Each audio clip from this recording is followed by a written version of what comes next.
Ready? Tanong sa akin ni Rafael. Humugot muna ako ng malalim na hininga bago tumango. Nandito na kami sa tapat ng bahay namin sa probinsya. Ramdam ko ang mga nagtatakang tinginan ng mga tao sa tatlong sasakyan na pumarada sa tapat ng bahay namin. Sa isa pang sasakyan, nakasakay doon si Don Miguel at magulang ni Rafael. Samantalang sa isa pa ay ang mga assistant at security nila. Hindi maiwasan na makaagaw iyon ng atensyon sa mga kapitbahay namin. Nagumpukan sila at curious na sinisilip kung sino ang lula ng sasakyan. Namataan ko pa si Ate Gina na nasa bakuran nila at nagwawalis. Magkalapit lang ang bahay namin kaya napakunot din ang noo niya pagkakita sa mga sasakyan. Nang bumaba ako at si Rafael sa sasakyan ay nabitawan niya ang walis na hawak sa pagkagulat. Angela? Ining? Nagtatakang tanong niya. Nagpalipat-lipat ang mga mata niya sa akin at kay Rafael. Tia, magandang araw po. Bati ko. Hindi ko malaman kung magmamano ba ako sa kanya o hindi dahil sa naging trato niya sa akin nung nakaraan na nasa hospital si nanay. Ayaw ko namang mapahiya sa harap ni Rafael kapag bigla siyang may sabihin na kung ano tungkol sa nakaraan ko. Bunso, andyan na pala kayo. Pasok kayo sa loob. Masayang salubong sa amin ni Ate Vicky. Ipinagpaalam ko kina nanay na darating kami, pero hindi ko pa sa kanya sinabi ang dahilan. Bumaba ng sasakyan ang lolo at lola ni Rafael, pati na rin ang mga magulang niya, at noon na lang tuluyang natulala si Tia Gina. Saka naman lumabas sina nanay at tatay buhat sa bahay namin. Napansin kong bihis na bihis din sila at maging sila ay nagulat nang makita ang aming mga kasama. Magandang araw sa inyo. Bati ni Don Miguel sa kanila. Magandang araw din po naman, sagot naman ni tatay na bakas pa rin ang pagkagulat. Pasok po kayo, aya ni nanay sa amin. Pagdating namin sa loob ng bahay ay kaagad naghain sila na makakain. Naiwan naman sa labas ang mga security na kasama namin. Nalalamig na ang mga kamay ko sa kaba dahil panay ang sulyap sa akin ni nanay. Hindi niya siguro inaasahan na kasama ko ang pamilya ni Rafael. Naramdaman ko na lang ang mga kamay ni Rafael na inabot ang kamay ko. Pinagsalikop niya ang kamay namin. Bigla namang nagbago ang tibok ng puso ko. Sinulyapan ko siya, pero hindi naman siya sa akin nakatingin. Ano po bang pag-uusapan natin? Nakangiting tanong sa akin ni nanay nang maupo siya sa sofa na katapat namin. Alam kong ninenerbyo siya dahil sa pinagkikiskis niya ang kanyang palad. Ang daddy ni Rafael ang naunang magsalita. Pasensya na po kayo sa biglaan naming pagpunta dito. It's just that our children have something to tell you. Tumingin siya sa amin kung kaya natuon din sa amin ang atensyon ni nanay at tatay. Nagtatanong ang mga mata nila sa akin habang bahagya namang tumango si Ate Vicky. Sa kanilang tatlo ay si Ate Vicky lang ang nakakaalam na buntis ako. Ipagpapaalam ko po sana sa inyo si Angela. Plano na po kasi namin ni Angela na magpakasal. Si Rafael ang nagsalita. Dumako ang tingin ni nanay sa singsing na suot ko. Pagkatapos ay tinitigan niya ako. Ganun ba? Bakit parang biglaan naman yata? Tanong niya habang sa akin pa rin nakatingin. Akmang magsasalita si Rafael pero inunahan ko na sila. Nay, Tay, pasensya na po. Aaminin ko na po sa inyo. Hindi ko lang po masabi nung huling yung bisita sa akin. Pero buntis po ako. Hindi ko maiwasang gumagaralgal ang boses ko. Nabasa ko ang pagguhit ng sakit sa mata ni nanay at tatay. Pagkatapos ay mariin silang napapikit. Napatungo naman ang mga magulang ni Rafael. Nay, sorry po. Naiiyak na ulit ko. Naramdaman kong humigpit ang pagkakahawak ni Rafael sa mga kamay ko. Ilang saglit na, hindi nagsalita si nanay at tatay. Tila nag-iisip pa sila ng sasabihin. Ano pa bang magagawa ko? Nandiyan na yan. Si nanay ang unang nagsalita. Bahagya pa niyang pinunasan ang luha sa mga mata. That's why we are here. Gusto naming formal na hingin ang kamay ng anak ninyo and also to show you na hindi namin pababayaan ang anak nyo. Makakaasa ka na aalagaan namin siya. Ang mami ni Rafael ang nagsalita habang nakatingin din sa akin. Biglang sumungaw si Tia Gina at ang asawa niya sa sala namin, kaya natigil ang usapan. Nagpalit na rin siya ng damit at halatang bagong ligo dahil tumutulo pa ang kanyang buhok. Magandang araw po sa inyo, tiya ho ako nitong si Angela. Singit naman niya sa usapan. Magandang araw din po naman, ganting bati ng mga magulang ni Rafael. Ano ho bang meron dito? Tanong niya. Ate, magpapakasal na raw tong si Angela. Sagot ni nanay. Oh, ay di mabuti naman. Hindi na rin naman bata yung anak mo. Payagan mo na. Mabuti nga at gustong pakasalan. Makahulugang sagot ni tiya. Napatungo ako dahil doon. Sana naman ay wala siyang ibang sabihin sa harapan ng pamilya ni Rafael na ikakasira ko. Kung pwede ko lang siyang itaboy ay ginawa ko na. Hindi naman sa tumututol kami anak, pero sigurado ka ba sa desisyon mo? Tanong ni tatay. Opo tay, lakas loob na sagot ko. Iniwasan kong tingnan si Rafael, naramdam kong nakamasid sa akin. Ikaw naman Rafael, maipapangako mo bang hindi mo sasaktan ang anak namin? Baling naman ni tatay kay Rafael. Napansin kong tiningnan ng daddy niya si Rafael. Wari sinusukat ang katotohanan sa magiging sagot ng anak. Opo, aalagaan ko po si Angela. Pangako po, sagot ni Rafael. Kung gayon, iyon ang gusto ninyo, sino ba naman kami para tumutol pa? Nasa tamang edad naman kayo. Isa pa, ay may laman na pala ang tiyan nitong anak ko. Sagot ni nanay. Matamis namang ngumiti si Don Miguel sa narinig. Ito settle din, pumapayag na mga magulang mo iha na makasal kayo nitong apo ko. Buntis ka pala Angela, ining. Biglang tanong ni Tia Gina. Nahihiyang tumangulang ako, kahit ayaw ko sanang malaman niya agad. Nako, ay kailangan nga makasal kayo sa lalong madaling panahon. Hindi ba Amelia? Oo ate, dapat talagang makasal sila agad. Sang-ayon ni nanay. Iyon nga rin po ang isang pinunta namin dito. Gusto po naming mapag-usapan ang gaganaping kasal. Sangat naman ni Rafael. Iyon naman pala, san pala ninyo balak magpakasal? Angela, maganda sana ay kung dito na lang sa simbahan natin. Tapos magbabalag na lang tayo dyan. Excited na suggestion ni Tia. Halata namang nagulat ang pamilya ni Rafael sa narinig. Tia, gusto po namin ni Rafael ay simpleng kasal lang. Sagot ko. Simple? Abay anong simple ang tinutukoy mo? Huwag mong sabihin sa Maynila ka magpapakasal. Ang daming kaibigan ng nanay mo dito. Isa pa, dito ka kumpil.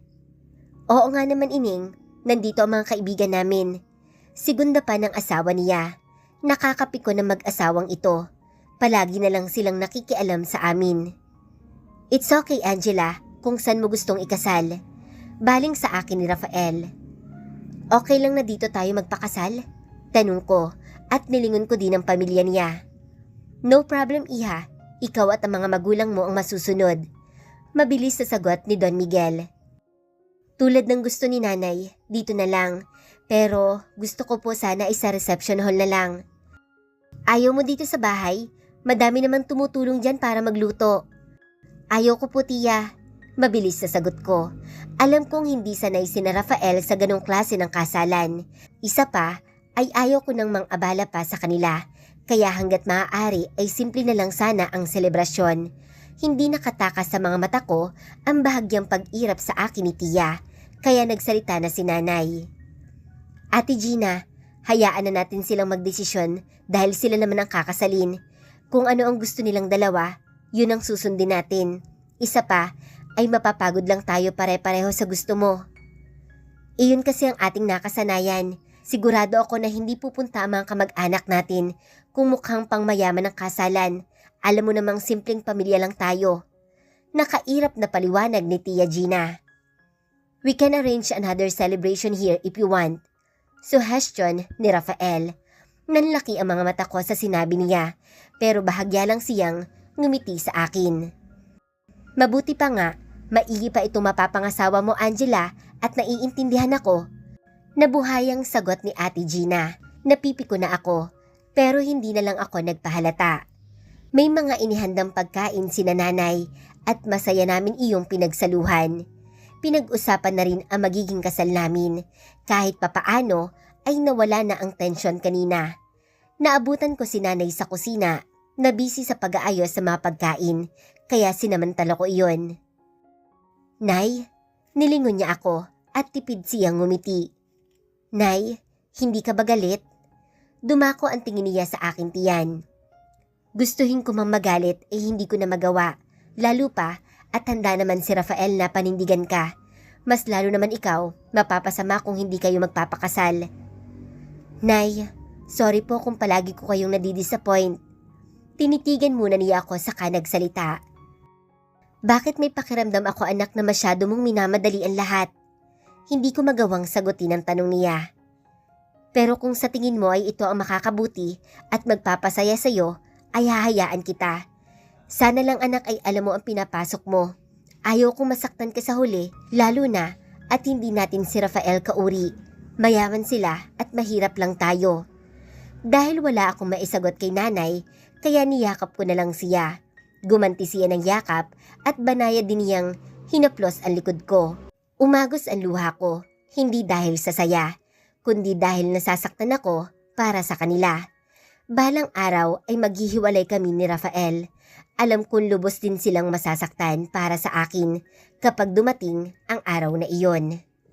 Sa huli ay naging maayos ang pag-uusap ng pamilya namin para sa gaganaping kasal namin ni Rafael. Bago pa man kami makaalis sa amin, ay alam na yata ng halos lahat ng kapitbahay ang tungkol sa nalalapit kong kasal. Sino nga ba naman ang mag-aakala na ang pinag-uusapan ng karamihan na kabit ay biglang magpapakasal ngayon sa binata at mayamang tulad ni Rafael. Sige po nay, tay, aalis na po kami. Paalam ko sa mga magulang ko.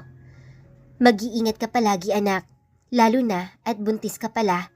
Mag-iingat ka sa pagbiyahe mo sa trabaho. Paalala naman ni tatay. Opo tay, salamat po. Aalis na kami. Mga isang araw ay kayo naman ang bumisita sa amin para mas matagal ang ating kwentuhan. Masayang paalam ni Don Miguel. Hayaan niyo po at mga minsan ay bibisita kami. Sagot naman ni nanay. Aalis na po kami. Salamat po. Paalam din ni Rafael sa kanila. Napapagod na napabuntong hininga ako pagkaupo ko sa sasakyan. Nagtatakang napatingin naman siya sa akin. Anong problema? Pasensya ka na sa family ko ha, lalo na kay tiya, sambit ko. Bahagya lang siyang tumawa. It's okay, don't worry about it. Nakakahiya din kasi sa family mo, ang daming demand nila tiya. Sagot ko pa rin. Hindi ba iyon naman talaga kaya kami nagpunta sa inyo? Para makausap ang pamilya mo ng formal at alamin kung ano man ang hilingin nila para sa kasal. Natawa ako. Para namang tunay na tunay yung kasal natin.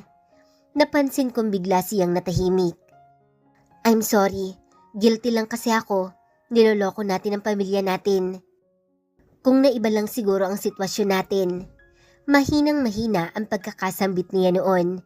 Nilingon ko siya, pero hindi siya nakatingin sa akin. Diretso lang siyang nakamasid sa kalsadang binabagtas ng sasakyan. Anong sabi mo? Tanong ko dahil hindi na niya dinugsungan ang sinasabi. Nothing, maiksing sagot niya. Matulog ka muna dahil mahaba pa ang biyahe natin. Okay, sige. Sagot ko na lang. Itinuon ko ang mga mata sa labas. Binabalikan ko sa isipan ang mga nangyari sa akin itong mga nakaraang buwan. Parang kailan lang, masaya pa kami ni Oliver. Paanong sa isang iglap ay nandito ako at nakatakdang ikasal sa ibang lalaki. Hindi ko maiwasang makadama ng lungkot. Pakiramdam ko na wala na ako ng kontrol sa sarili kong buhay. Mahihinang tapik sa pisngi ang nagpagising sa akin. Namulatan ko agad ang poging mukha ni Rafael. Nakatulog pala ako sa biyahe. Sumulyap ako sa labas ng sasakyan. Saka ko lang na-realize ang oras dahil madilim na ang paligid. Babangon na ako nang mapansin ko ang pwesto namin. Nakasandal na pala ako sa dibdib niya. Teka, paano ako nakapunta sa ganitong pwesto? Sorry, nakatulog pala ako. Nagkakandautal na paliwanag ko. Agad akong umayos ng upo at inaayos ang buhok na nagulo na. Nakakahiya. Bakit ba naman sa kanya ko pa napiling humilig? Ano kaya ang hitsura ko kanina habang natutulog? Nandito na tayo sa tapat ng apartment mo.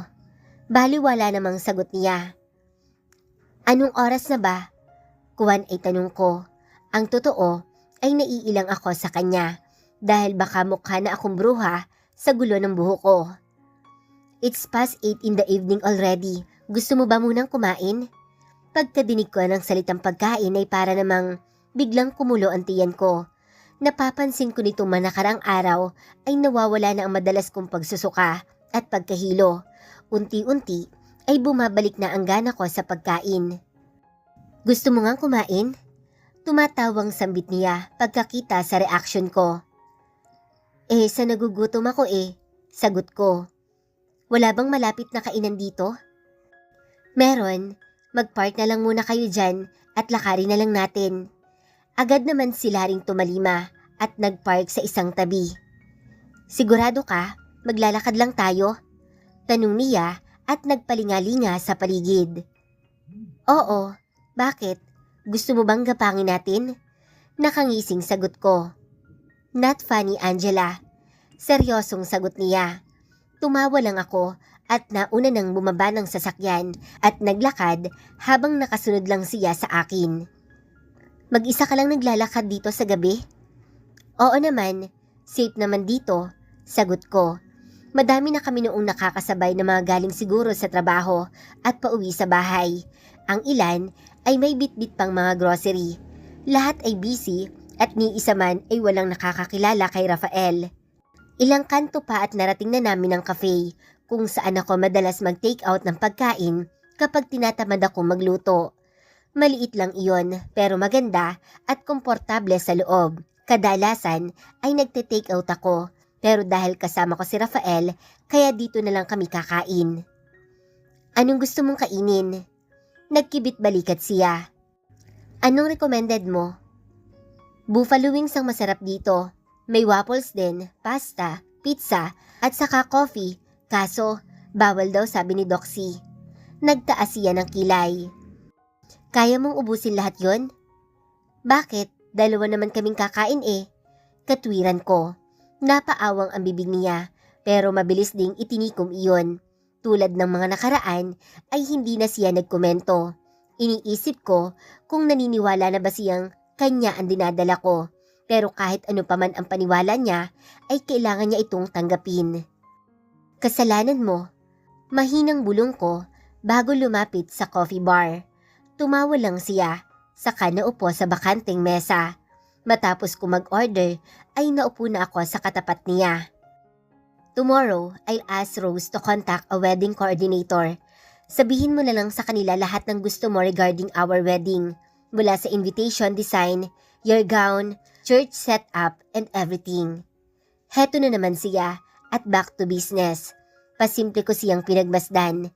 Napakagwapo niya talaga.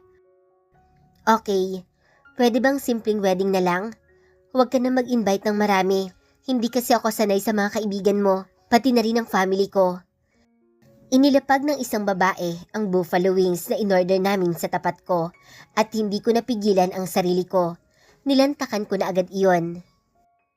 I'll try. Kakausapin ko si Lolo. Yung totoo, don't you feel guilty? Hindi ka ba nagtatanong kung minsan kung tama bang ituloy natin to? Naisipan kong itanong sa kanya. Hindi siya sumagot, kaya buhat sa kinakain ko ay itinuon ko ang mga mata sa kanya.